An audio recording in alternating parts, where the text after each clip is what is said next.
I guess I mean,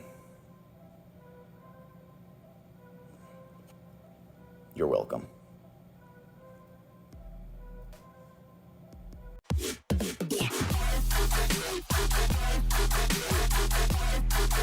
Here's your hosts of the MonsterCast, the Straight Edge Monster Jack and Ryan. Main Event Jey Uso's return. Let's go. I know this had you hyped up. If you watched SmackDown, you saw Sami Zayn return, and he had a promo with Paul Heyman, which was just as good as the Cody one, by the way. Yeah. Like, seriously, like, just as good as the best promo of the decade. And then the question throughout the night was, is Jey Uso going to show up to help his brother Jimmy defend the World Tag Team Championships against Ricochet and Braun Strowman? At first it didn't look like it, but then Jey came through the crowd with the titles, came in, they got the job done, and then afterwards Jimmy was talking to Jey and said, Jey told Jimmy that he had his back every day of the week, basically. Like, he's always going to have his back because he's his brother or whatever, and they're tag team champs. And he said, well, what about the Bloodline? Are you in? Are you out? He said, I don't know yet. He said, I don't know. And then walked away. And of course, Heyman was fucking hiding behind the pole. The pillar. And then tries to catch him like they tried to catch Sammy talking to Kevin Owens weeks prior when Jey Uso was in that same position, right? It was Jey Uso that was listening or whatever. And so he asked Jimmy what his brother said. He said, nah, nothing. He just left. So he already had him on beat. Now, of course, this is all to set up the fact that Roman has said that he's going to talk next week in Canada for SmackDown, the SmackDown before the pay-per-view. And he wants the Usos, or at least Jimmy or Jade or whatever, to stay home.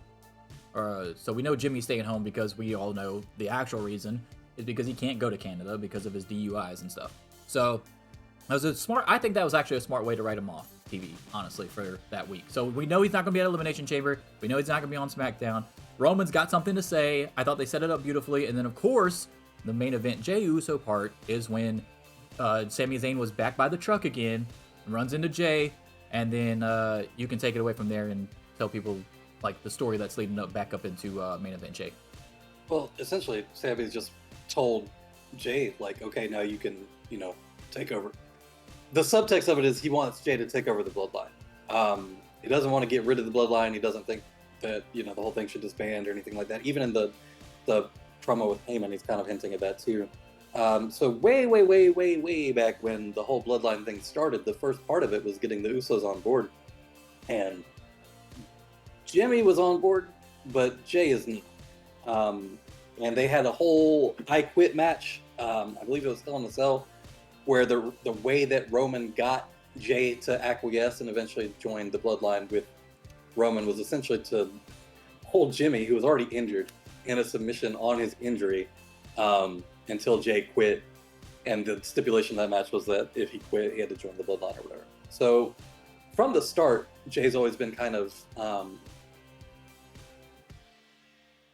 he's always not entirely been on board with everything. He kind of fell in eventually, but back at the time, since Jimmy was injured, like I said, he was kind of doing his own singles run and stuff. You can call him Main Event Jey Uso and all this other silly shit.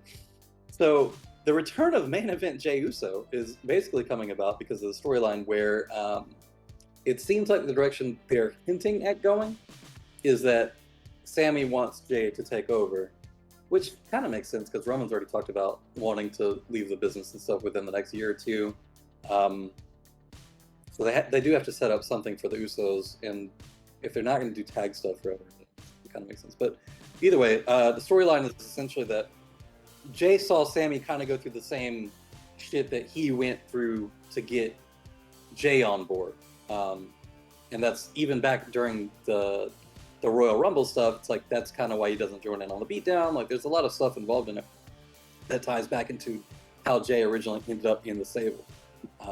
So yeah, the whole Sami collaboration thing backstage, they do their little dab up with their fists or whatever, showing their own solidarity with each other.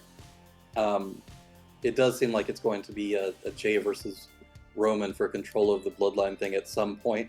Don't know when that is or how that comes about with the whole Sami Cody thing. Maybe they're setting that up for after Reigns no longer has the belts. Who knows? But it does seem like they're at least hinting at that. Now they still might swerve that completely and do the Yeah, I was about to say. the So, thing that- so what percent chance do you have at Elimination Chamber that Jey turns on Sammy and realigns with the Bloodline? like 90%, honestly, because it seems more likely that obviously Reigns has to go into WrestleMania the champion for the Cody shit. Because the thing is, Cody versus Sammy, as much as everybody likes Sammy, I think that would end up bad because then everybody turns on Cody. Nobody's going to want to see Cody win a Cody versus Sammy match. But people do want to see Cody win a Cody versus Reigns match. So, Okay, Jey- so how about a follow-up question? What if at Elimination Chamber, Jey doesn't turn on Sammy, but they have a miscommunication instead? So Sammy doesn't win the title, but then Jey is also on the outs against Roman. What do they do then? It's probably still the same thing. Still ends up in a tag program with Owens and Sammy against the Usos. But the complexity of the storyline then gets more interesting because it's not like Sammy hates Jey. It's not like he thinks that he fucked him over. It's just, okay, well, I'm still a competitive person. And I still want these things that now you guys have, and we want to come for them or whatever. So there's a lot they could do with that I feel is more interesting even than. I even think that they could go the route, and we'll talk about this more on the prediction show, which we're going to record after this show is over, and it'll be uploaded to our special YouTube channel that we have now that's been doing really well, and I appreciate everybody's support on the new YouTube channel that we got. But the other thing I want to bring up, the other possible scenario here is obviously not even you don't even have to have, because it's Elimination Chamber. It's not like everything has to go down here, obviously, right? Mm-hmm. So we can pause the storyline for WrestleMania, or have the whole thing that we were talking about last week, where part of it happens on night 1, part of it happens on night 2, depending on how you want to do this title thing. It looks like they're just going to go undisputed title on night 2, Roman versus Cody for both belts, which we both think is a mistake.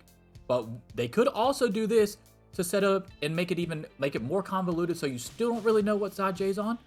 You could have Jey have the option to super kick either Sammy or Roman.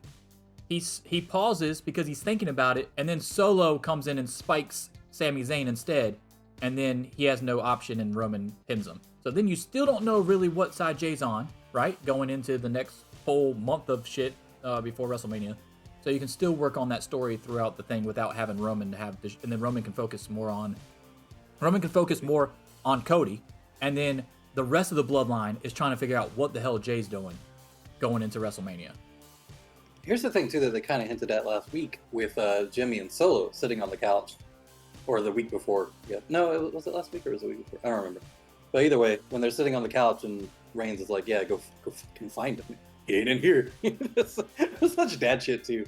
Well, I don't see him in here. Why don't you go find him and go look for him somewhere else? Solo and the Usos are brothers. They're not cousins. Reigns is the cousin. He's the odd one out. Solo is their little brother. So there is some storytelling there too, where it's like Solo is latched on to Reigns as his enforcer or whatever the fuck, but technically, blood-wise, he's much closer to the Usos, so they may end up doing something with that too when they get to the eventual split. I mean, it's going to be interesting when we get to the prediction show to see what way you spawn off that, or to see if you talk yourself into something or not. But yeah, we're both excited to see Main Event Jey Uso possibly returning though, right? Yeah, I mean, when he had his singles run, he was very compelling. He's not like a, he's not a Jay White or a Kenny Omega or anything like that as far as talking and ability and all that stuff, but he's a very good singles wrestler. I will say with his promos, even though he's not MJF or like you were saying, like Jay White or Ric Flair or anything, but he shows emotion, like he does really well with the emotion part of it. Like, even, like, we were talking about the promo of the decade with Cody, Paul Heyman bullshit. Jey Uso had better promos leading up to the Roman Reigns shit with the I Quit match and all that stuff that was going on. Hey guys, did you like that video? If so, don't forget to subscribe to the channel. You can also catch full episodes of the MonsterCast on Spotify, Apple Podcasts, and Google Podcasts. And you can also catch us live every Sunday on Twitch. All links in the description below, along with some sweet merch from yours truly, the MonsterCast. Deuces.